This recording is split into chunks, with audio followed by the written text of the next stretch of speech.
এদেশে ওয়াজ মাহফিল ছাড়া, মসজিদের মিম্বরগুলোতে ছাড়া আর কোনো জনসমাবেশ স্বার্থ ছাড়া মানুষ আসে না। এগুলোই হলো সত্যিকারের গণমানুষের সমাবেশ, যেগুলো মানুষ নিজ গরজে আসে, স্বতঃস্ফূর্ত ভাবে আসে।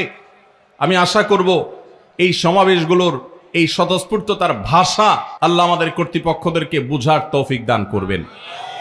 তারা গণমানুষের এই জোয়ার, তাদের এই স্বতঃস্ফূর্ততার যে ভাষা, এটা যদি রিড করতে পারেন তাহলে ইনশাল্লাহ আমাদের প্রিয় স্বদেশ এগিয়ে যাবে, আমরা এগিয়ে যাব।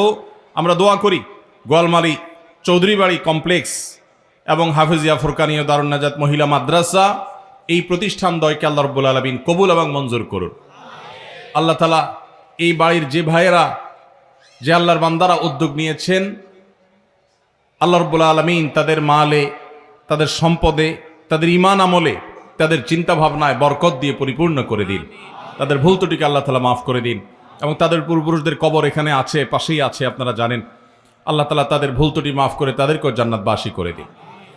অতএব আমরা আশা করব এই যে 6টি হাফেজ ছাত্রকে আমরা পাগড়ি প্রদান করলাম, এলাকাবাসী এবং উদ্যোক্তারা, মাদ্রাসার আয়োজকরা তাদের নিজ খরচে, নিজ উদ্যোগে এটি করেছেন। আল্লাহ তাদেরকে উত্তম বিনিময় দান করুন, বলুন আমিন।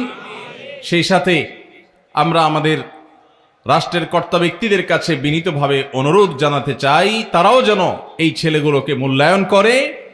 এদেরকে মূল্যায়ন করলে দেশ পিছিয়ে যাবে না, এগিয়ে যাবে ইনশাআল্লাহ। জুজুর ভয় করে আমাদের রাষ্ট্র সব সময়, যারা যখন সরকারে থাকেন তারা তখন হুজুরদেরকে দূর দূর করেন, মনে করেন হুজুরদের সাথে মিশলে যদি আবার বিদেশিরা নাখোশ হয়ে যায়, নারাজ হয়ে যায়। তো এদেশের মানুষের মূল স্রোত যেটা, সেটা ওলামা একরামের স্রোত, দিনদারদের স্রোত।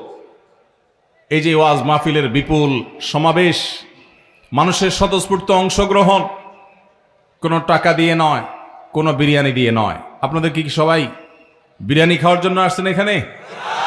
আপনাদের কি কোনো বিরিয়ানি প্যাকেট দেওয়া হবে? কোনো নগদ টাকা? আপনারা সবাই যার যার খরচে তার তার গরজে এসেছেন।